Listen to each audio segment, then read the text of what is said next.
Nella mattinata di venerdì 3 agosto, gli automobilisti che si sono diretti nel centro storico di Portogruaro hanno avuto il primo approccio con l'inversione del senso di marcia in via Garibaldi e Seminario. Chi proveniva dalla torre di Sant'Agnese, una volta raggiunta la fine di via Cavour, si è trovato la strada sbarrata da una transenna appositamente collocata per evitare che qualcuno potesse imboccare contromano via Seminario. Da oggi, infatti, come anticipato poc'anzi, le vie Garibaldi e Seminario vanno percorse in senso contrario, da nord verso sud. L'uscita dal centro storico può avvenire unicamente attraverso via Padre Bernardino, eccezione fatta per coloro che si dirigono verso Corso Martiri della Libertà.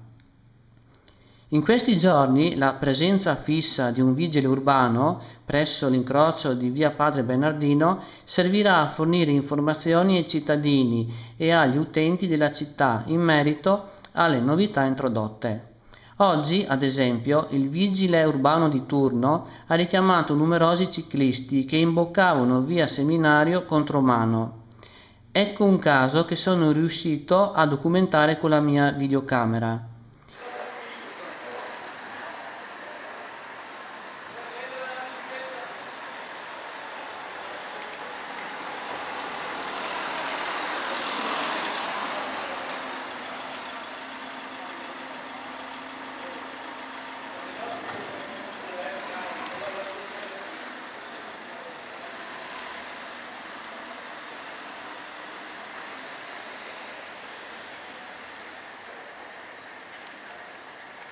Il ciclista in questione, con un gesto di stizza, ha obbedito al vigile, scendendo dal suo mezzo e proseguendo a piedi sotto i portici del Collegio Marconi, ma poi, con noncuranza, è risalito in sella alla propria bici, all'altezza del Museo Concordiese.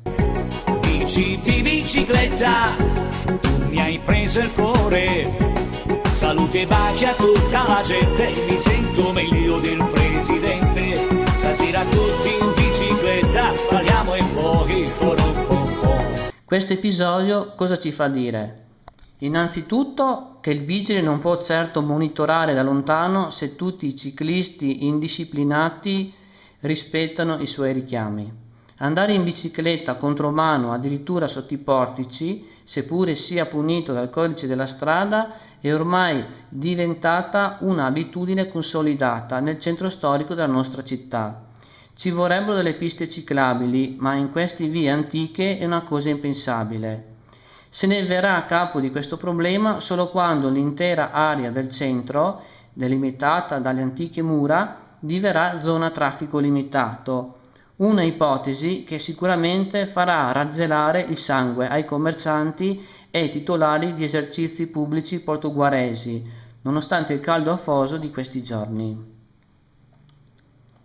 Ciclisti che procedono contromano ne ho visti numerosi, soprattutto in Borgo San Nicolò, dove fino a ieri era ammesso il doppio senso di marcia, mentre ora è stato predisposto un senso unico dalla rotonda verso via Garibaldi. Qui, contemporaneamente, sono stati aggiunti una ventina di parcheggi a disco orario dall'altro lato della strada. A proposito di parcheggi, segnalo che per la prima volta sono stati predisposti 2 stalli rosa gratuiti destinati alle donne in stato interessante.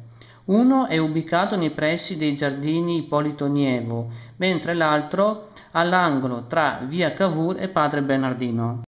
Di fronte a Palazzo Venanzio, sede a quanto pare ancora per poco tempo del Tribunale cittadino, i parcheggi gialli sono stati allungati di mezzo metro circa, dopo che chi vi sta ora parlando aveva denunciato come molti automobilisti parcheggiassero qui la loro macchina andando ad occupare mezzo marciapiede, pur di far star dentro il proprio mezzo nelle strisce.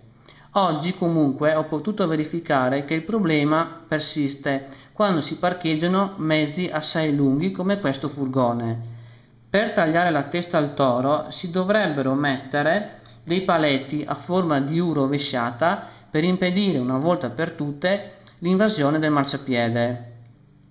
Per concludere volevo mostrarvi come si presentavano i parcheggi di via Seminario, fino a ieri sempre occupati in quanto non a disco orario, ma che da oggi sono diventati a pagamento. Il deserto, una scena surreale.